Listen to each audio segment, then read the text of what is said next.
అంటే బాగు చేసే దేవుడు. ఆమేన్. ఏ దేవుడు? బాగు చేసే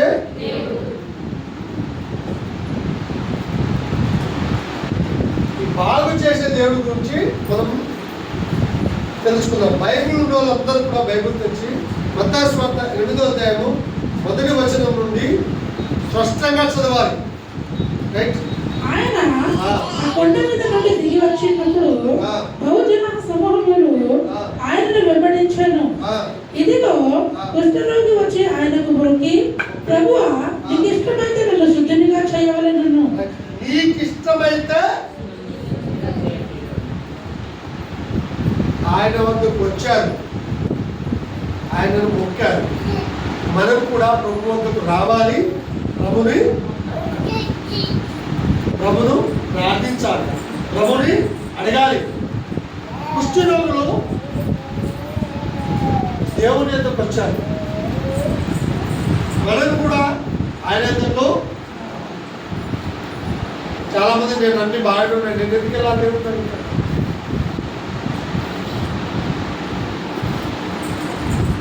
చాలా మంది అయితే ఏమనుకుంటారంటే నాకు అన్ని బాగానే ఉన్నాయి, నేను ఎందుకు వెళ్ళాలి? అన్ని బాగుండోళ్ళకి ఒక రోగం ఉంది, పాపం అనే.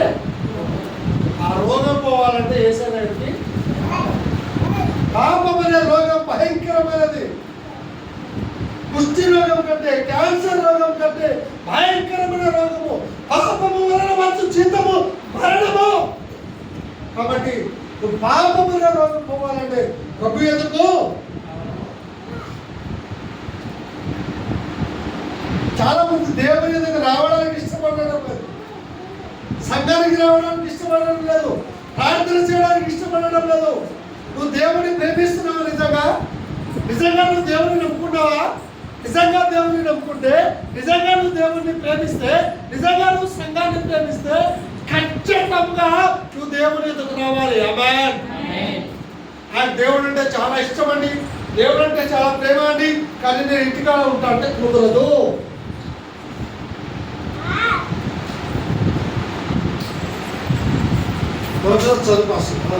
ఆయన ఆ కొండ మీద నుండి దిగి వచ్చినప్పుడు బహుజన సమూహములు ఆయనను వెంబడించారు. ఇదిగో కుష్ఠరోగి వచ్చి ఆయనకు మొక్కి, కుష్ఠరోగి వచ్చాడు, వచ్చి ఆయనను మొక్కారు. ప్రభువా, నీకు ఇష్టమైతే నన్ను శుద్ధినిగా చేయవలెను. అందుకు ఆయన చెయ్యి చాపి వారి ముట్టి, నాకు ఇష్టమే, నీవు శుద్ధుడవు కమ్మని చెప్పగా తక్షణమే వారి కుష్ఠరోగి శుద్ధి అయ్యెను. ఆమేన్. ఆమేన్.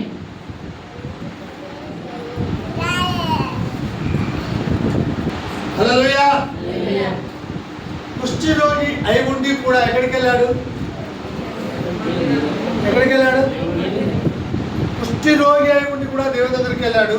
నీకు ఏం లేకుండా నువ్వు దేవుని దగ్గర అంటే నీకు కూడా కుష్ఠరోగం వస్తేనే వస్తాయండి. ఆపే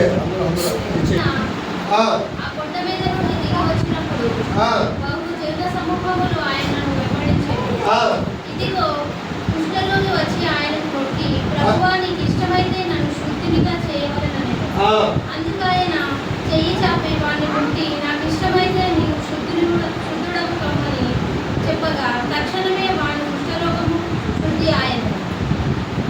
అప్పుడు దేవుడు అంటున్నాడు, బాగు కావడం ఇష్టం. ఆమేన్. చెప్పండి, నేను బాగు కావడం దేవునికి ఇష్టం. ఒక రోగి దేవుని దగ్గరికి వచ్చి, ప్రభువా, నీకు ఇష్టమైతేనే నన్ను బాగు చేయమన్నాడు. ఎంత పదమంట అక్కడికి వచ్చి, ప్రభా, నీకు ఇష్టమైతే నేను బాగు చేయంటావా? ఎంత ధైర్యము, ఎంత గొప్ప విశ్వాసము. నీకు ఇష్టమైతే నన్ను బాగు చేయి. వాళ్ళకి ఎంత గొప్ప విశ్వాసము. దేవుడు అంటున్నాడు, నాకు ఇష్టమే అని. ఆ కుష్ఠరోగాన్ని ఏదైనా ముడతారా? ముట్టుకుంటారా? యేసు ప్రభు కుష్ఠరోగాన్ని ఆ చేయని ముట్టి బాగు చేశారు. ఆమేన్. చేయమంటే నేను పేరు చెప్పను కానీ ఒక ఫ్యామిలీ దేవుని ప్రేమను నిజంగా చూపించింది. అది దేవుని ప్రేమ. మాటలతో చెప్పేది దేవుని ప్రేమ కాదు. నాకు ఏసీ ఉంటేనే చర్చికి వస్తా, కుర్చీ ఉంటేనే చర్చికి వస్తా, అన్ని బాగుంటేనే చర్చికి వస్తా అనే వాళ్ళు ఉన్నారు.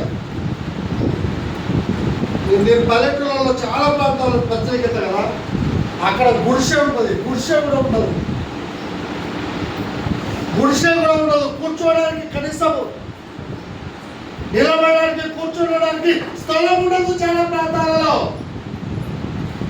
నిలబడి వాక్యం వింటున్నారు, సరిగా కూర్చొని స్థలంలో కూర్చొని వాక్యం వింటారు.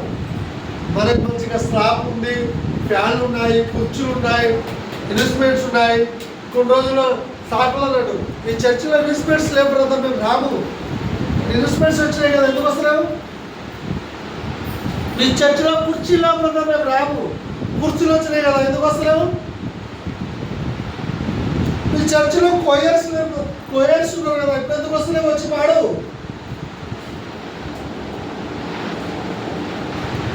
రావడం ఇష్టం లేక ఏదో ఒకటి లేదని చెప్పడం, సాకులు చెప్పడం.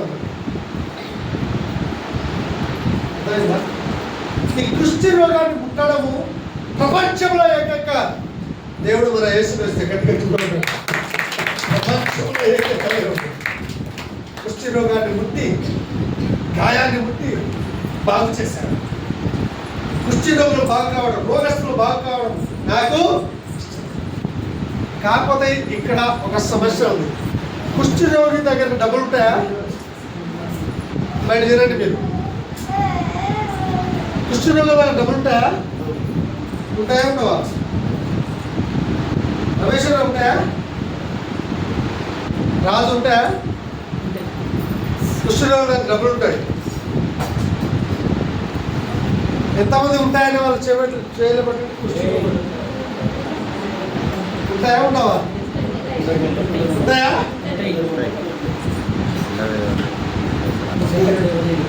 కుష్టి రోగులు ఎక్కడ ఉంటారో తెలుసా మీకు? భోజనము, తిండి అంతా పూర్తి వేరే. డబ్బులు అన్నీ ఉన్నాయి మన దగ్గర, డబ్బులు లేవు వాళ్ళ దగ్గర. ఎక్కడ ఉంటాయి? ఉంటే తాత్కాలికంగా వాళ్ళ అవసరాలు తెచ్చుకోవడం ఉండొచ్చు, ఉండాలా? వాళ్ళు బాగుపడ్డాగా దేవుడు అంటాడు, నువ్వు పోయి నీ పాస్టర్కి చెప్పి, నీ పాస్టర్ కనబడి సాక్ష్యం చెప్పి. చాలామంది బాగవుతారు అంటే వెళ్ళిపోతారు, బాగవుతారు కానీ సాక్ష్యము చెప్పారు, బాగవుతారు కానీ మళ్ళీ రారు. ఈ పాస్టర్కి కనబడి నేను బాగైనా కాదు, నా పాస్టర్తో నాకేంది, బాగైనాక పాస్టర్తో అవసరం లేదు, బాగైనాక పెళ్ళైనాక పాస్టర్తో అవసరం ఉండదు, బాగైనాక పాస్టర్తో అవసరం ఉండదు, ధైర్యం పోయినాక పాస్టర్తో, బాప్సం తీసుకున్నాక పాస్టర్తో ఉండదు కదా. కానీ దేవుడు అంటే పాస్టర్ దగ్గరికి వెళ్ళి కనబడి సాక్ష్యం చెప్పి మోసే నియమించిన దాని కానుకలు ఇవ్వమంటారు. ఇప్పుడు ఇక్కడ వచ్చిన అందరూ బాగుపడ్డారు కదా దేవుని ద్వారా. కానుకలు ఏమైనా ఇస్తారా? బాగుపడతాం అంతవరకే, కానుక అడగదు పాస్టర్ గారు అంటారు. పాస్టర్లకు ఏం పని ఉండదు, మైకు పట్టుకుంటే ఏమడుగుతారు?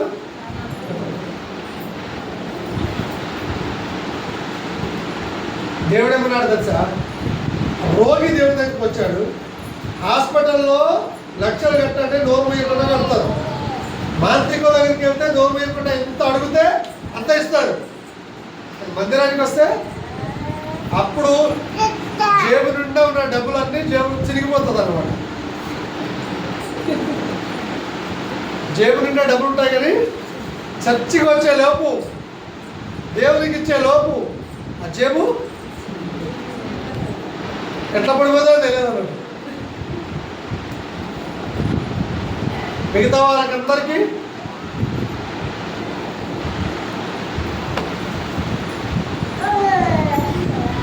ప్రవీణ్ పగడాల అనే పాస్టర్ దేవుడు స్వస్థపడతారు చూడండి. ప్రవీణ్ పగడాల అనే పాస్టర్ వాళ్ళ కూతురికి పుట్టగానే హార్ట్ ప్రాబ్లం వచ్చింది. ఆ పాస్టర్ గారు చెప్పారు డాక్టర్లు, ఈ కూతురుకు హార్ట్ ప్రాబ్లం వచ్చిందంటే ఎలాంటి ప్రాబ్లం వచ్చింది నాకు అర్థమవుతుందా అంటే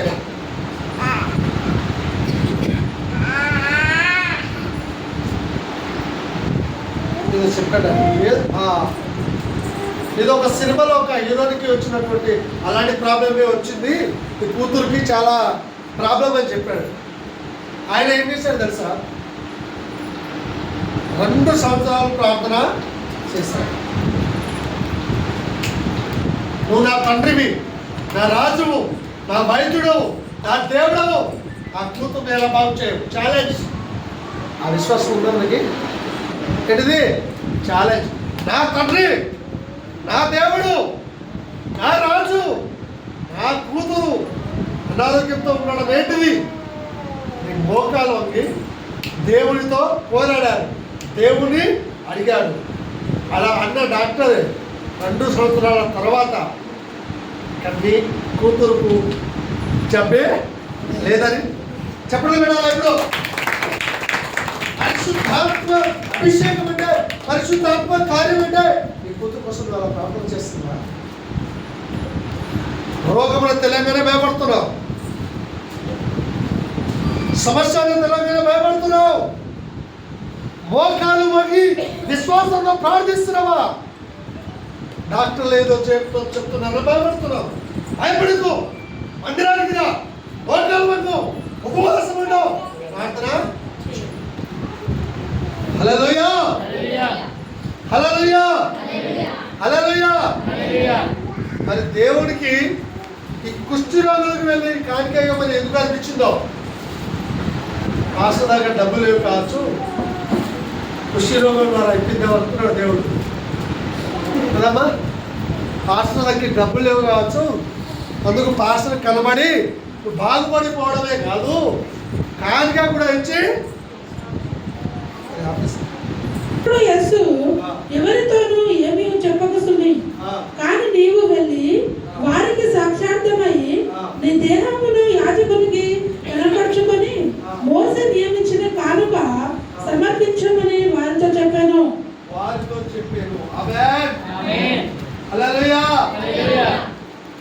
ఈరోజు ఇక్కడ ఉన్న వాళ్ళకి మీరు ఎక్కడ పెంచినా వస్తా, ఎక్కడ పెంచినా వస్తా అని నేను డబ్బు పాస్టర్ని కాదు, కమర్షియల్ పాస్టర్ని కాదు, నాకు ఎంత ఇస్తేనే వస్తా అనేది కాదు. కానీ రైట్, ఇప్పుడు ఇంకో వాక్యాన్ని చూపెడతాను.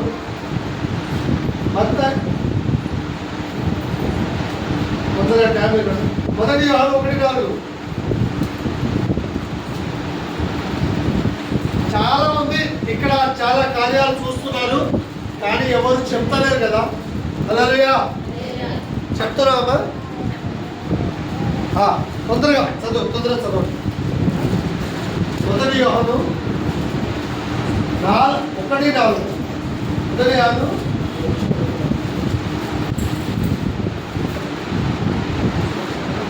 మాతో కూడా మీకును సహవాసము కలుగునట్లు మేము చూసిన దానిని వినిన దానిని మీకును తెలియజేస్తున్నాము. చూసిన దాన్ని విన్న దాన్ని తెలియజేస్తున్నాము. ఆమేన్. ఇక్కడ దేవుడు ఇక్కడ చూసే కార్యాలు, విన్న సాక్ష్యాలు అందరికీ చెప్పాలి. ఆమేన్. గట్టిగా చెప్పులు కొడతారా? చూసింది, విన్నది, నీ జీవితంలో జరిగింది అనేకులకు చెప్పాలా? ఆమేన్. చూసింది, విన్నది, జరిగింది వారు చెప్పకుండా ఉండలేదు, మనం కూడా చెప్పకుండా ఉండకూడదు.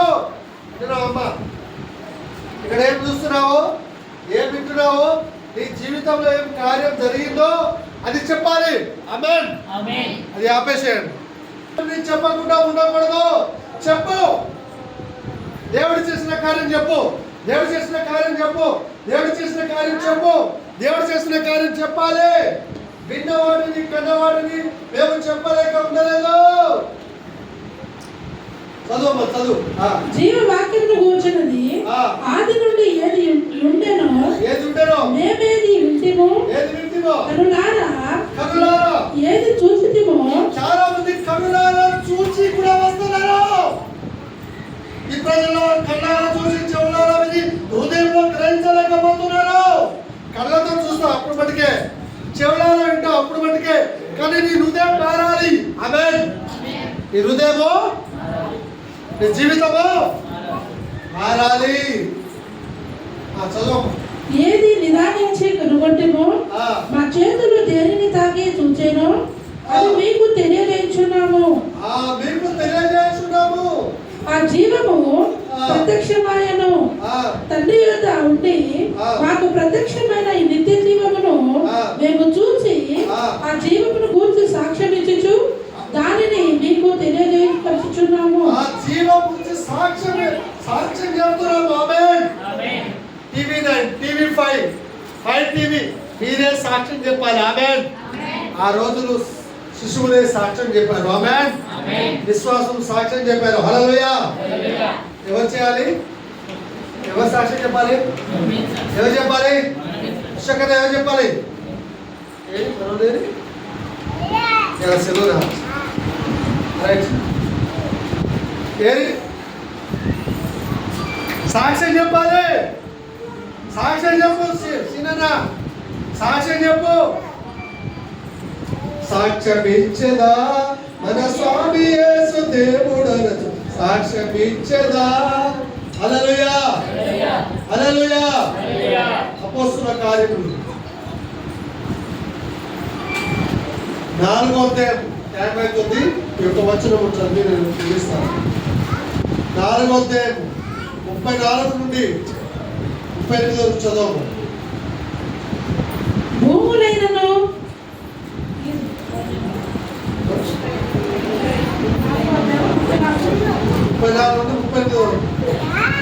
భూములైనను ఇండ్లైనను కలిగిన వారందరూ వాటిని అమ్మిన వాటి వేల తెచ్చి అపోస్తలుల పాదముల యొద్ద పెట్టుచు వచ్చిరి. వారు ప్రతి వానికి వాని అక్రమ కొలది పెంచిపెట్టిరి గనుక వారిలో ఎవరికి కొదువలేకపోయాను.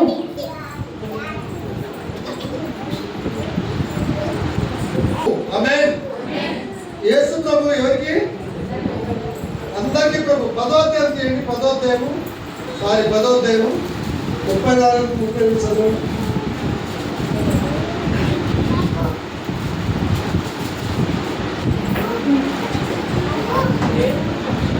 దేవుడు పక్షపాతి కాడని నిజముగా గ్రహించి ఉన్నాను. దేవుడు పక్షపాతి కాడు. ఆయనకి ఇల్లు ఇచ్చి నీకు ఇల్లు ఇవ్వకుండా, ఆయన స్వస్థపరిచి నిన్ను స్వస్థపరచకుండా, ఆయనను కాపాడి నీకు కాపాడకుండా, ఆయన కారు ఇచ్చి నీకు కారు పోయకుండా, ఆయనకు మేలు చేసి నీకు మేలు చేయకుండా ఆయన పక్షపాతి కాడు. నీకు మేలు చేస్తే సార్ కూడా చేస్తాడు. సార్ మేలు చేస్తే ఇక ఆయన కూడా మేలు చేస్తాడు. దేవుడు అందరికీ మేలు చేస్తాడు. దేవుడు అందరిలో కార్యం చేస్తాడు. ఈ యేసుక్రీస్తు అందరికీ దేవుడు. ప్రతి జనములోను ఆయనకు భయపడి నీతిగా నడుచుకున్న వారిని ఆయన అంగీకరించును.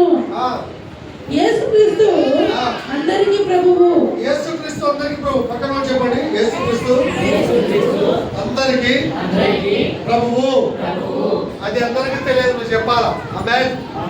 అది అందరికీ తెలియదు కాబట్టి చెప్పాలా. యేసుక్రీస్తు చెప్పండి. యేసుక్రీస్తు అందరికీ ప్రభువు. పక్కన చెప్పండి. యేసుక్రీస్తు అందరికీ ప్రభువు. యేసుక్రీస్తు ప్రభు. ఏ కులం, మతం, జాతి ఏం లేదు. అన్ని దేశాలకి, అన్ని జనులకి, అన్ని గోత్రాలకి, అన్ని కులాలకి యేసుక్రీస్తు అందరికీ ప్రభు. సకల జనాలకి, సకల జాతులకి, సకల భాషలు మాట్లాడే వారికి, ప్రతి ఒక్కరికి ఆయన ప్రభు. ఆయన ద్వారా దేవుడు సమాధానకరమైన సువార్తను ప్రకటించి ఇశ్రాయేలులకు పంపిన వర్తమానము మీరు ఎరుగుదురు. యోహాను బాప్తిసము ప్రకటించిన తర్వాత గలిలయ మొదలుకొని యూదయ ఎల్లచట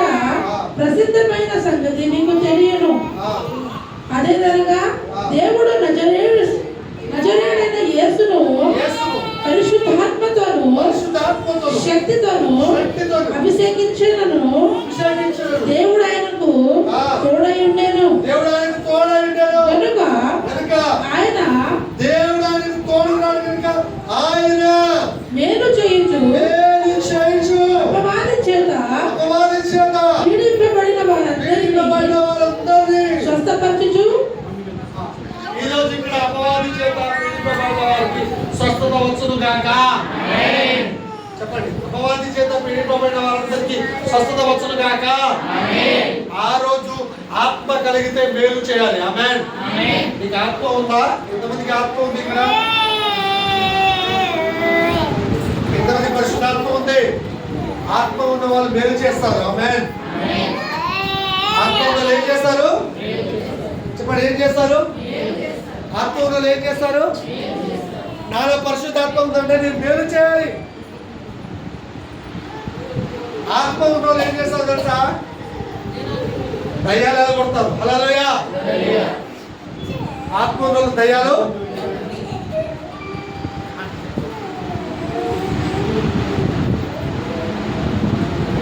ఆత్మలో దయాలను స్వస్థపరుస్తూ సంచరించుచుండెను. ఆత్మ ఉన్నోళ్ళు దయాలను కొడతారు. ఆత్మ ఉన్నోళ్ళు స్వస్థత. మాస్టరే కాదండి, మీరు కూడా.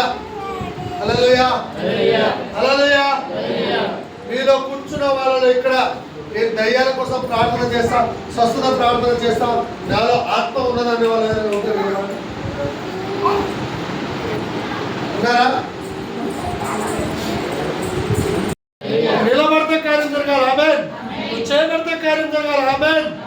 ఒక పాస్టర్ కాదు, ప్రతి ఒక్కరు ఒక పాస్టర్ ద్వారా జరిగినంత వరకు ఈ సంఘం ఇలాగే ఉంటుంది. పాస్టర్ దగ్గర వచ్చే వాళ్ళ అందరి ద్వారా జరిగితే ఈ సంఘం వేలగా అయిపోతుంది. ఆమేన్. కాబట్టి అందరి ద్వారా జరగాలి ఈ కార్యాలు. ఆమేన్. ఎవరి ద్వారా జరగాలి? అందరి ద్వారా జరగాలి.